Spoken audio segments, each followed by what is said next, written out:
আজকে আমাদের এই মহিষী নেত্রীর মৃত্যুর জন্য আজকে আমাদের ভোলাবাসী মনে হচ্ছে যেন তারা যেন আমাদের মহিষী নেত্রীকে, আমাদের মাকে তারা হারিয়ে মনে হচ্ছে যেন তারা আজকে এতিম হয়ে গেছে। আজকে আমাদের এই মায়ের জন্য আমরা ভোলাবাসী এবং বিএনপি পরিবার আল্লাহর দরবারে দুহাত তুলে আমরা করজোরে আল্লাহর কাছে ক্ষমা চাই। আমাদের এই প্রিয় নেত্রীকে আল্লাহ যেন জান্নাতবাসী করেন।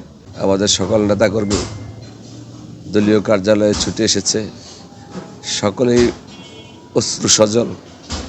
আমাদের এই মা আদর্শিক মা, আমরা দীর্ঘদিন থেকে এই মাকে সামনে রেখে আমরা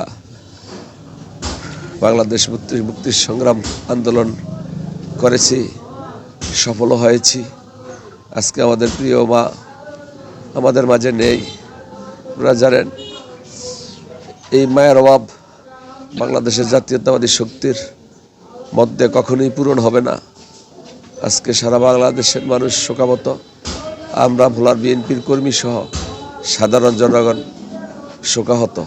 নায়াসিনামাইড ও স্যালিসাইলিক সমৃদ্ধ লিলি ফেস ওয়াশ যা ফেসের ডেড স্কিন সেল দূর করে দেয় দ্বিগুণ ফাস্টার ব্রাইটেনিং। দেশ মাতা, আমাদের মাতা বেগম খালেদা জিয়া আজ 6টায় মহান আল্লাহ রাব্বুল আলামিনের দোয়া ডাকে ছাড়া দিয়ে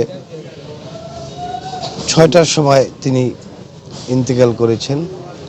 আমরা বিএনপি পরিবার তথা তিনি শুধু বিএনপি পরিবারের নেত্রী না, তিনি বাংলাদেশের একটা সম্পদ ছিল। তার এই অকাল প্রয়াণে বাংলাদেশ একটি অপূরণীয় ক্ষতির সম্মুখীন হবে। আমরা ভোলা জেলা স্বেচ্ছাসেবক দল সহ সর্বস্তরের জনগণ মহান আল্লাহ রাব্বুল আলামিনের কাছে ফরিয়াদ জানাচ্ছি, আল্লাহ যেন তার যে ত্যাগ, তার যে ভালো কাজ, সেই কাজের উসিলায় তাকে যেন বেহেশতের সর্বোচ্চ আসীন করেন।